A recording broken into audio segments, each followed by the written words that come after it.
saya memang mengajukan. Lalu waktu kemarin saya dipanggil, tapi pada saat dipanggil katanya masih ada kesalahan bahwa ada relas yang harus diganti. Akhirnya dipanggil lagi untuk mungkin bulan depan. Tapi alasannya kan saya anggap itu terlalu aneh ya. Sekarang PK itu harus dengan novum. Novum itu saya ajukan karena ada benturan kepentingan. Jadi benturan kepentingan itu dulu juga ada, tapi kan sudah dikatakan enggak. Sekarang saya ajukan lagi dengan benturan kepentingan yang lebih banyak. Jadi benturan kepentingan termasuk surat dari Kementerian Tenaga Kerja. Itu saya berikan lagi. Lalu saya berikan lagi tentang masalah bahwa ini ada Purnomo itu memegang sebagai pemegang saham PT Bluebird Taksi itu yang sudah lama sekali, yang saya sahamnya digelapkan oleh Purnomo. Tapi dia pegang juga PT Bluebird. PT Bluebird itu 50%, dia 50%, Chandra 50%. Terus ada lagi PT grup taksi pusaka. Sekarang mungkin ada yang dulu di jalan cukup banyak, dia pakai logo telur terbang, dia pakai tulisan pusaka, dan dalam buku ditulis dengan jelas bahwa ini akan menjadi Bluebird dengan yang lebih modern daripada PT Bluebird Taksi. Jadi itu cita-citanya. Ternyata apa? Ternyata kan banyak bubar. Apa ada sekarang? Ada yang bubar dan ada juga yang menggunakan saja logo Bluebird. Jadi artinya sebetulnya kan sudah jatuh. Jadi yang dipegang oleh Purnomo itu betul-betul dipegang oleh Purnomo tanpa saya. Kalau itu berhasil dia boleh bangga. Tapi sekarang bagaimana kalau itu gagal total? Kalau itu sampai bangkrut, apakah dia bangga atau namanya dia sebetulnya tidak bisa memanage? Bisanya hanya melakukan kecurangan-kecurangan seperti misalnya menggelapkan saham. Akhirnya itu yang membuat dia berhasil untuk menjadi besar. Lagi masalah yang saya novel dan hubungannya dengan Kementerian Tenaga Kerja. Kementerian Tenaga Kerja mengatakan gaji tidak bisa diminta kembali. Tapi dari Bluebird menggugat saya gajinya supaya dikembalikan. Sekarang bagaimana itu? Saya juga jadi bingung. Nah, tapi juga nggak menunjukkan berdasarkan peraturan mana. Kan tidak jadi antara pengadilan, baik pengadilan negeri, pengadilan tinggi maupun Mahkamah Agung, semuanya berbeda dengan Kementerian Tenaga Kerja. Siapa yang sekarang benar? Tapi kita jangan tanpa melihat benar tidaknya, kita lihat risiko terhadap yang lain. Risiko sekarang kan banyak PHK. Bagaimana kalau yang PHK itu yang sebelum-sebelumnya berapa bulan tidak dibayar, begitu diminta dikatakan kalau kamu minta semua gaji kamu harus dikembalikan sejak bekerja di tempat kerja itu. Jadi ini kan bisa dimanfaatkan. Namanya pemanfaatannya itu melalui namanya jurisprudensi. Karena apa? Ini sudah naik sampai MA. Terus ada lagi pencemaran nama baik. Kadang-kadang saya pikir lucu ya, kok masyarakat nggak tahu kalau Bluebird itu namanya jelek gara-gara saya. Kok coba kita tanya, siapa yang tahu? Itu juga lucu. Karena apa? Karena misalnya saya punya akte. Kok lucu? Akte itu kan wajib, nggak ditulis.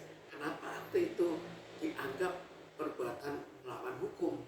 Apakah akte itu palsu? Tunjukkan palsunya. Seperti saya, Bluebird mengambil saham saya menyebutkan palsunya di mana.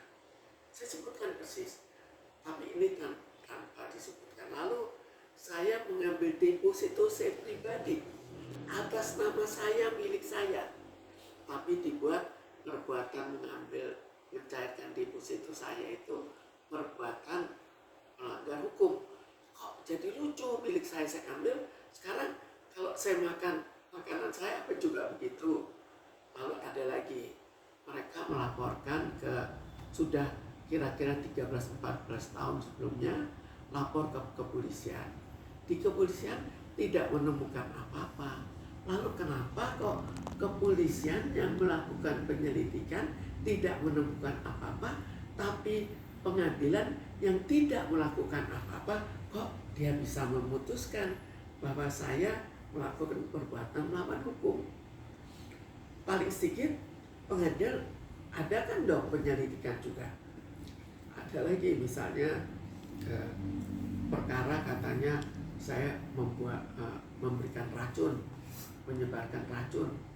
Sekarang buktikan yang menyebarkan saya atau mereka menyebarkan. Padahal di situ juga ada polisi-polisi, ada belasan polisi. Kok mereka nggak nangkap saya? Namanya meracuni banyak orang, kok nggak ditangkap saya perempuan sendiri? Itu saya anggap juga aneh. Tapi dari polisi mereka memasukkan perkaranya saja nggak mau. Kalau memang mereka anggap dirinya benar, naik laporkan ke Polres atau ke Polda. Tapi ini enggak, mereka diam. Cuma yang saya persoalkan, kenapa pengadilan mengatakan saya melakukan perbuatan melawan hukum. Jadi itu menjadi dasar semua sehingga akhirnya terjadi pencemaran nama baik. Jadi saya juga bingung, kenapa sih kok nggak mencemarkan nama baik majalah Straits Times Singapura dalam hubungannya dengan money laundering?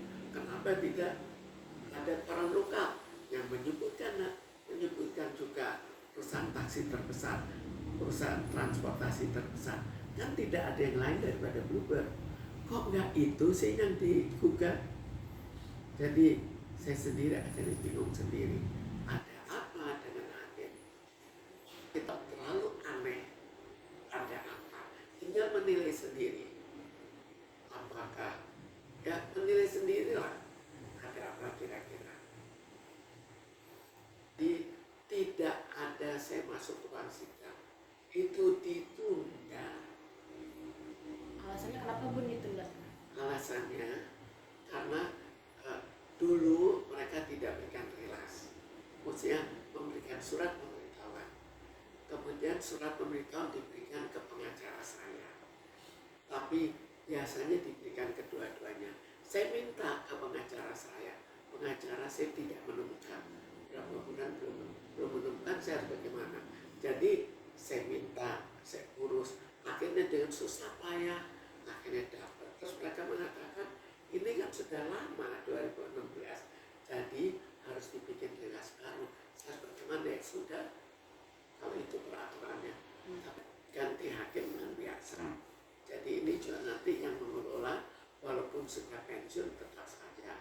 Tapi yang saya sudah dipanggil kan untuk membayar 140 miliar. Dulu Purnomo belum sampai memanggil, tapi nggak tahu kenapa masih menunda. Mungkin apa menunda saya nanti sudah nggak ada atau apa nggak tahu.